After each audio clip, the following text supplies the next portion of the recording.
Hey everyone, welcome to our We Speak series here on the AFA social media channels. My name is Katrina Pilkington. I will be your host today as we discuss topics surrounding our group fitness and fitness community, not necessarily always talking about training or teaching, but focusing on us as group fitness instructors and trainers in our community, even if it's online. So today we're going to be talking about making fitness accessible. So when I talk about making fitness accessible, I mean figuring out ways to include as many humans as we want to possibly reach. I know many of you are just like me and got into the fitness industry, not because you were looking to make big bucks or doing it for any kind of financial reasons, but solely because you had a passion for fitness and a passion for helping others understand your journey and how to help them positively impact their health. But sometimes what can happen is we get caught up in narrowing our niche and narrowing our focus into only helping so many folks. And we want to make sure that we are accessible, whether it's online or in person, getting past our own biases so that we can understand things like pricing for classes and sessions, understanding how physically accessible fitness can be for all humans, and understanding how technology can be sometimes a hindrance or a help for different people who want to take class with us. So today I have Lena and Jay with me to help navigate this discussion as we talk about just different topics around making fitness accessible. You've seen them before. They are both AFA master instructors with myself and have oodles of experience in the fitness business industry. Good morning or afternoon, depending upon where everybody is. Good afternoon. I always forget. I'm like, good morning. Oh, I'm on the West Coast. They're on the East Coast. So just to dive right in, I wanted to understand what the two of you are currently doing in fitness, and maybe what are some, I guess, high level things that you're thinking about when it comes to navigating this space as 2020 is kind of dragging on into forever with virtual teaching and classes. Paper, scissors, rock. Sure, I can kick it off. So for me here in the East Coast, a couple things that we're doing. Most of the classes, if not all of them, are on Zoom. So if you're not here in my living room or in my driveway, we're definitely doing class virtually, like many of us. So the goal I've been trying to figure out is how to get more students, how to get the word out. Before it was referrals and drop-ins, but now it's how do we use social media to our advantage? How do we get the word out? And what type of specials do we offer and things to entice people? Because now you can take classes with anyone. We've got classes that are being offered around the world with people that you've looked up to. So how do we get creative with our classes? So for me, one of the things is trying to offer little incentives, whether it's a deal for them to come in. It could be a buy one, get one free. It could be, hey, bring a guest for free. Now with the holidays, trying to incorporate gift certificates and things where you can share your love for these classes that you're taking. You can share them with others, but then also incentivize you in turn when you're sharing the love. What can we give to you as a student to get you to come in? So a lot of creativity, a lot of incentive things that we try to do to get them in, and we have fun with it. Right now I'm putting together like a 12 days of Christmas, and every day it's a different type of package. It could be for you, it could be for your friends and family, and just something to kind of incentivize you to say, hey, we care about you, you care about you, and let's give you a little bit of a deal so that way, like you said, we all came into this business because we love it. And how do we make it affordable and accessible, like we said, but how do we really make it affordable so that the money is not a hindrance for people to take care of themselves? Good point. Especially now, I feel like there's so much going on with many people are thriving and some people aren't thriving and some people are just trying to get by financially. So financial is usually a big focus of mine when I coach different instructors. What about yourself, Jay? For me, accessibility is more about creating programming for different generations of people. So that's probably one of the biggest things that I have that I'm going to take on within the next couple of weeks is how to build fitness programs for 30-year-olds, 4-year-olds, 50-year-olds, 60-year-olds, and 70-year-olds, so to where they can all participate and not anyone feel excluded. Yeah, that's a good point. I feel like generations and ages and like decades of what you were influenced upon is very important. So when I talk about equity and I look at the human dimension, just so our audience understands, and feel free to comment and ask us questions as we're talking. I'm talking about socioeconomic differences. I'm talking about generational differences. I'm talking about age differences, religious differences. There's so many different things that make us different, but that makes us beautifully different. But how can we ensure that the classes we teach aren't necessarily pigeonholing ourselves into one sector and leaving folks out? So to Jay's point, Lena's point, thinking about pricing, thinking about generations. And generations is an interesting one, right? I don't know if you've done the research, Jay, but it's not just, I think I'm generation X, Y, I don't know. But then again, I'm influenced by a lot of older generations because of my colleagues and friends. But for example, let's talk about music. I mean, when you think about accessibility, what if somebody from a different generation comes in to take a class? What are some things that maybe you're considering when it comes to musical selection to enhance the experience? Okay, so for me, because I was born in the decade. So it's kind of like our music everybody loves the 90s. Yeah. Everybody. I know. So I just happened to walk into this industry during a decade when we literally had the best music. And then I was influenced by the music my parents listened to. Yeah, right. And having nieces and nephews, let me tell you, because I am currently on this BTS train, I am a member of the BTS army. You're like the K-pop party. You have no idea. I do. That's the scary part. It's been the one thing that I would have to say when it comes musically. I've always been able to be eclectic in selection for class because I've listened to people, and as a personal trainer, also sitting down, being able to work with my 90-year-olds, and they listen to music for like Glenn Lewis, I think his name. I had no idea who that is, but one of my clients just loved to listen to him while she was doing her workout. So it exposed me to music that was created way before I even got here. Right. So for me, it's like the music thing has always been. I look at it as one of the things that creates a thread between all of these generations, because the things that my parents listened to affect me, and then the things I listen to affect my niece and my nephew, because that's just how I've always looked at music. Right. And it's important too, because I know that all of us get into this industry, and when we start teaching, it's habit to pick music that you like, or pick exercises that you like, or to price something according to what would be your price point. But it's really important to step out of yourself and what you are used to for you, because it's not your workout, it's the workout of your community and your clientele. So truly taking the time to build that business plan and understanding who your demographic is, who you're aiming to serve, even if it's online, to even poll your students and ask them, like, what is your musical selection? What do you guys enjoy listening to? There, I said it. What do you enjoy listening to? So that I can make sure this experience is for you, not for me. Right. And the same thing goes with pricing and being understanding with pricing. Yeah, I agree everything you said about the music. I mean, it's like reading your audience. We have to read who is in our class, what genre do they like, and then we can coordinate from there. I mean, one of the biggest things we love to do is themed nights, right? So take it to the different decades and bring it back. And like Jay, you said, with the generations, that's such a great way to tap into the different generations and what they listen to. And it's just, making them happy. They'll get through the workout, but when that song, we all know when that song comes on, your energy goes someplace else. So how else do we make it exciting? So yeah, music is almost as important, if not more sometimes, in building your class and what your structure is. Right, exactly. I agree with that completely. It's what drives people to move. And I know for me, sometimes even when I teach a class, I won't put music on, but I'll encourage somebody to play the music they like to listen to, especially when we have online and virtual classes, and we have to be very sensitive to licensing issues depending upon which platforms I use. One of the other things that you mentioned in terms of price points.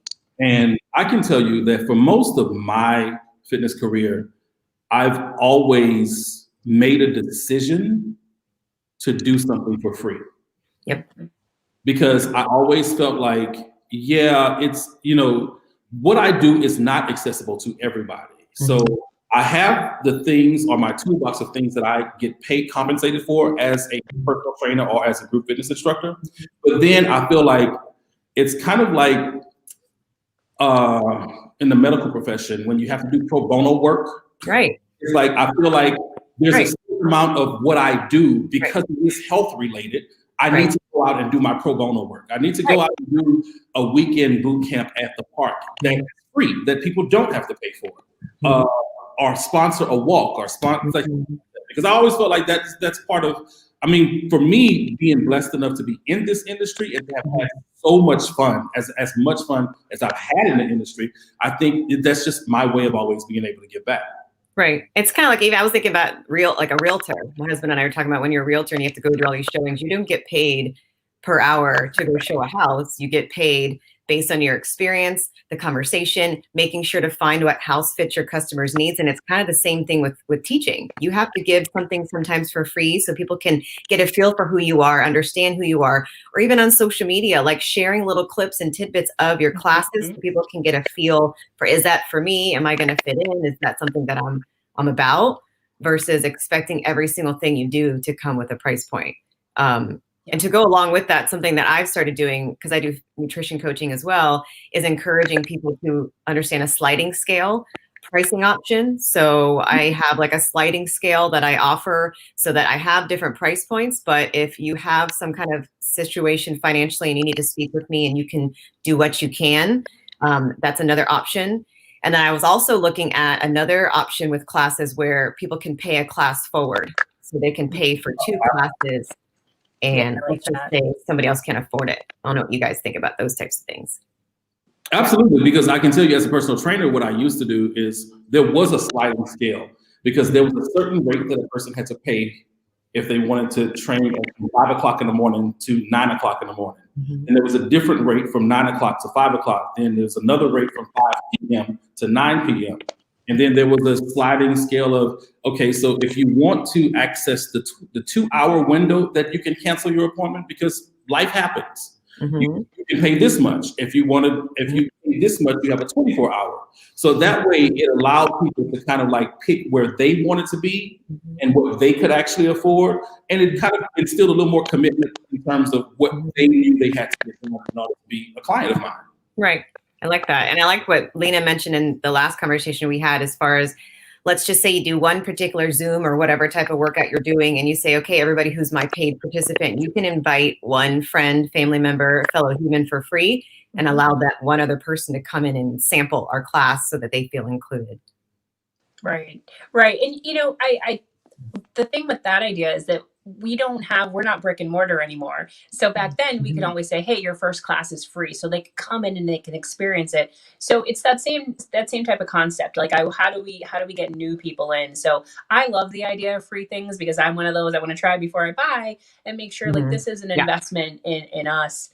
In our community. So why not, and it sort of serves both purpose. It serves, this is marketing, right? We have to use this as a marketing tool.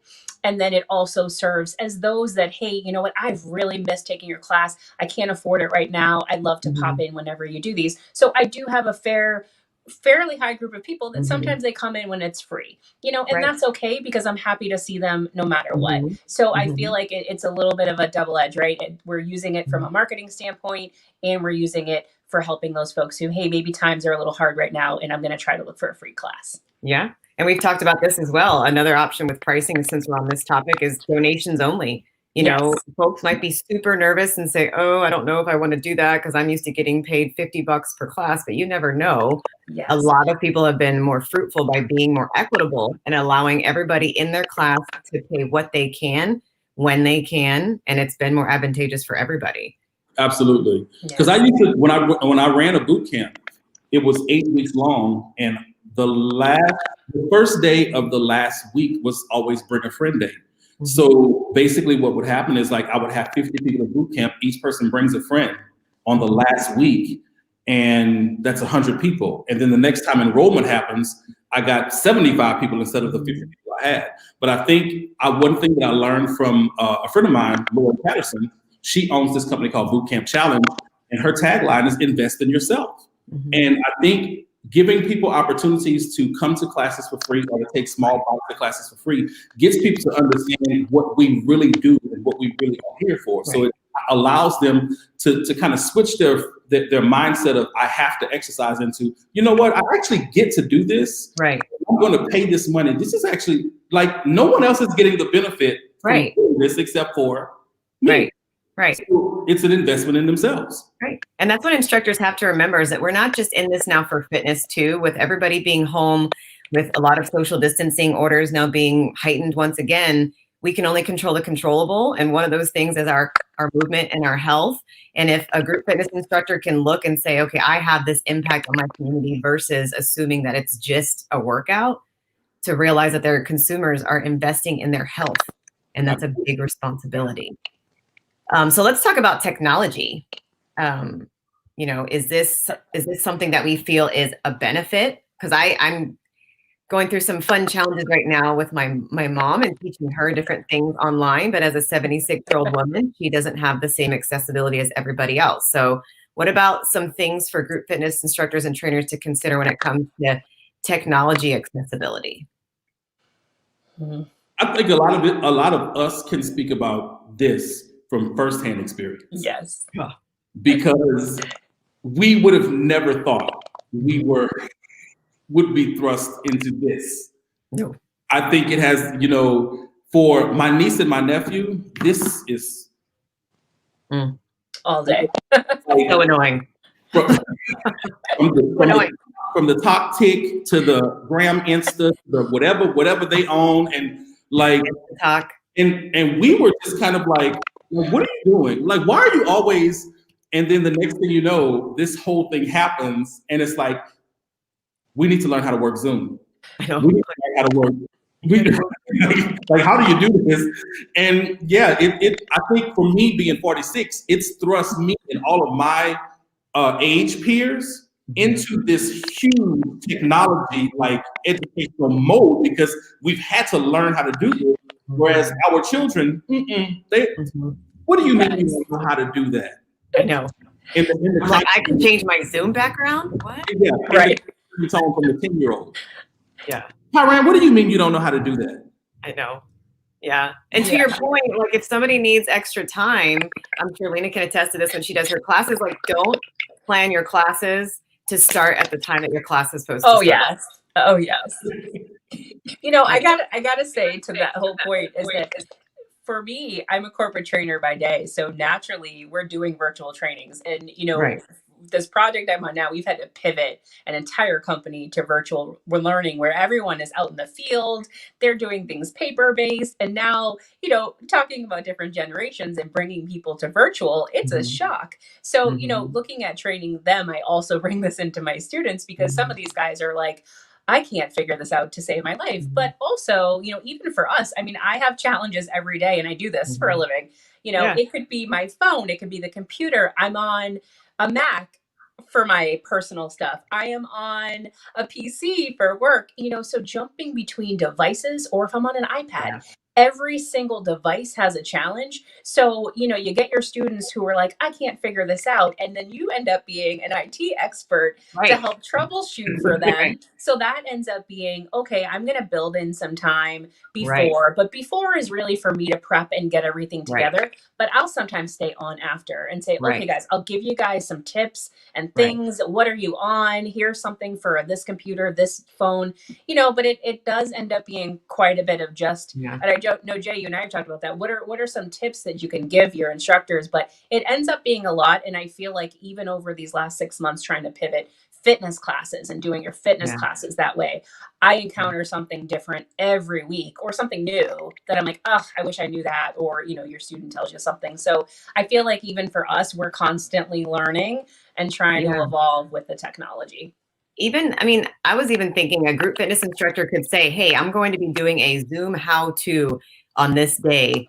Let's take 15 minutes and learn how to do Zoom. Because even for myself, when I think about the word accessibility, I also think about those that might be visually impaired or hearing impaired, understanding that you want to understand Zoom and knowing that you can teach your participants to do closed captioning if perhaps they aren't able to hear, or they don't want to have the audio on if they have other folks around. So knowing those functionalities and not always assuming that just because we live in an ableist society that everybody has the same access visually or physically to your Zoom, to adjust those settings as well is highly important. And even with the videos online that we do, using all different kinds of apps, I know that even PowerPoint does, where if you do a video and you record it, you can add closed captioning on there, which I recently discovered. So it's amazing. Yes. I would also have to say is I think as professionals, what we also have to realize is, hey, at this point in time, we're probably, most instructors are probably making more money than they ever did in clubs. I mean, so yeah. It is not a hard ask to say, if you know you're teaching online, be online 15 minutes before your class starts and allow people to sign in. So if they have last minute questions or if they have last minute issues, you can kind of work those out before your actual class starts. It's the recommendation I've made to a lot of people who I've consulted with in their classes online, because I'm like, it does two things. It gives you an opportunity to troubleshoot, but it also gives the members of your class an opportunity to see each other and kind of be in the camera and talk to people. Right. While these things are happening. And then when it's time to go to class, then you should be free and clear. That's communal time. Like, hey, hold on. I can't figure out this, give everybody grace and time. Like everybody used to be in such a hustle and bustle type of life before, and now we ain't got nowhere else to go. So no, I go from the living room to the kitchen on a regular basis. I know, it's a little too close.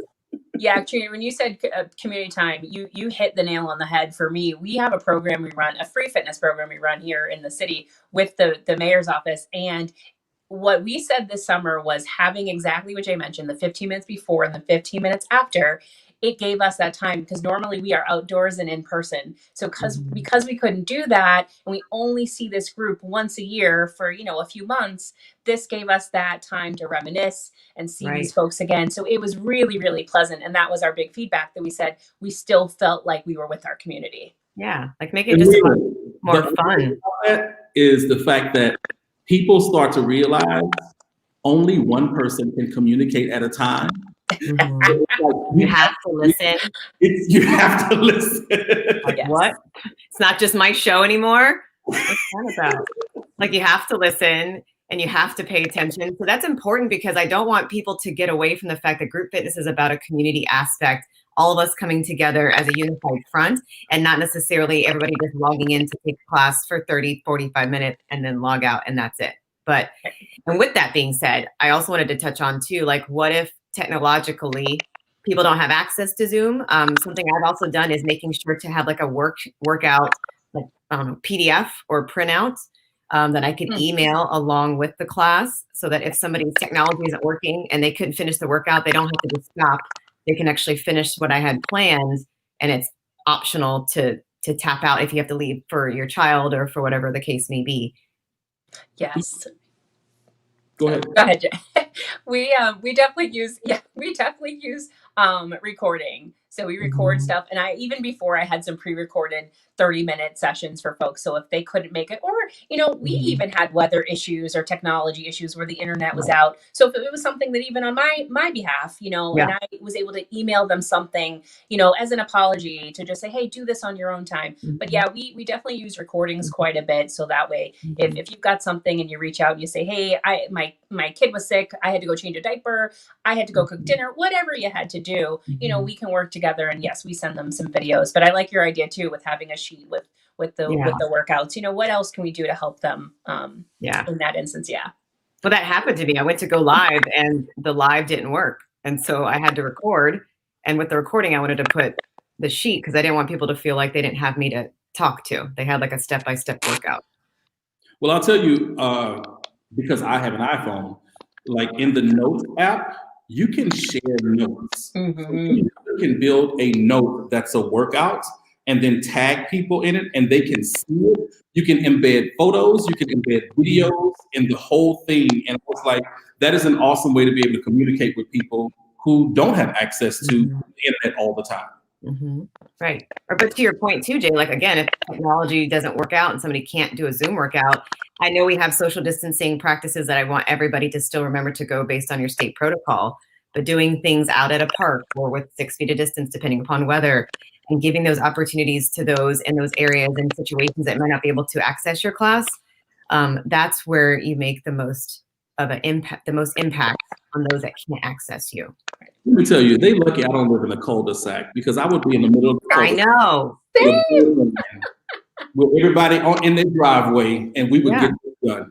I know. I tell Jay all the time, I'm like, I don't have space in this particular house. We are moving again, and I want space so that I can actually get outside and do workouts with families, with kids, and getting everybody involved, because it's all about this movement and helping not just our physical wellness, but our mental wellness during this time, and just to get everybody moving, period. And then the last thing I wanted to discuss before I see that the clock is ticking down, it always stresses me out, is thinking about understanding the holidays is something that is different for everyone. So making sure, I think Lena and I talked about this, that with the holidays, being respectful to the fact that your students are all different, and being equitable and fair to include everyone, depending upon things that are just themes, like you said, like decades, or I don't know what other theme ideas you two have that aren't related to necessarily like religious holidays that might not include everyone.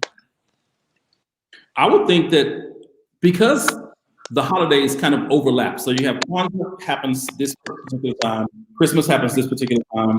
I'm thinking of stuff like that. I'm like, I don't think, in terms of fitness, I don't think everything that we do has to be a performance-based fitness challenge. We can do things like tell people, okay, so here's a calendar of 5 days, 7 days. On Monday, I want you to focus on yellow fruits and vegetables. This is what we're going to do. So throughout the course of the next 3 weeks, while we get through Christmas and New Year's and all these holidays that we do have, like, it's kind of like, so instead of focusing on physical fitness, we're going to focus on something that has to do with fitness, but isn't so physical.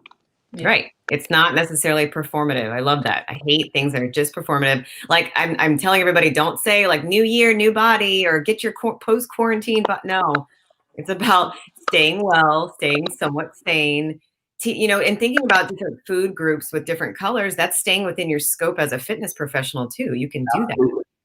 So you can encourage people to learn about their nutrition, control the controllable, right? Mm-hmm. Any closing thoughts that the two of you would love to share with our AFA folks before we hop off for the week? I would, as a fitness professional, I would also have to say, I think instructors should take time for themselves right now, and kind of just breathe. Yeah. Just kind of breathe. Like, this is the end of the year. We know what happens at the end of the year, and then we know what happens at the beginning of the year. So it's kind of like 2020 is just going to stretch out, it seems. So it's kind of like right now, this is your opportunity to kind of think about where you want the trajectory of your career in fitness to go. Like, sit down and kind of think about it. Do you want to do this full time? Do you want to do this in a different way? Do you want to do this in a different capacity? Because I think with every, at this time of the year, this is the time when everybody wants to do something new or wants to branch out and do something different. I'm like, this is the time to start to set goals. So I think the fitness professionals should kind of sit down and breathe a little bit and kind of figure out what they want to get out of this for the next 12 months. I agree. Like, take some time to look at some of the topics we discussed and look at your fitness business model and what do you need to adjust for you to stay sane and the best instructor you can be. What about you, Lena? Yeah, I like that. One of the things we also want to remember is to thank yourselves. Thank you guys for doing this job. Everyone came into this industry for different reasons, but we have to be thankful because it really is an important job that we're doing. I like the idea of taking breaks. This is a different era that we're kind of going into, right? For a lot of us, it's uncharted territory. So thinking about this new year in a different way, because last year we were planning our year in a different way, right? So this is a different environment, technology wise, people wise. So planning is going to be a little bit different. So we have that time to take a break, to breathe, to get our mental right, and our physical right. But then also, what is our plan for 2021? Because I think for a lot of us, it's going to look very different. And it can be very fun. I get excited about this because this is an environment near and dear to my heart, being virtual and being trainers this way. But I think in this environment, we need to take some time to think about what our plans are going to look like. Right. I think a lot of 2020, I've spoken about impact and intention. what are your intentions, but what is the impact you have on folks through your actions, through your words, and through your business model. So taking the time to make sure you get yourself right and making sure that perhaps your fitness business looks the way you want it to, not just it is the way it's been for however long. You know, you have to shift. Stop resting on your laurels. What? Stop resting on your laurels. Right. Like, shake it up a little bit. Yeah. Right. She grabbed my dog's paw here. But thanks, everybody. Thanks, Lena and Jay, for keeping me company and hanging out with me here on We Speak. Thanks for having us. Fitness accessibility. And you guys can all make sure that you comment, ask questions. We'll try to engage as much as we can on Facebook, and also check out our Facebook group page for all of our instructors as we build community and stay united. Even though we are spatially distant, we are still socially connected. Thanks so much for joining us, and we will see you next week.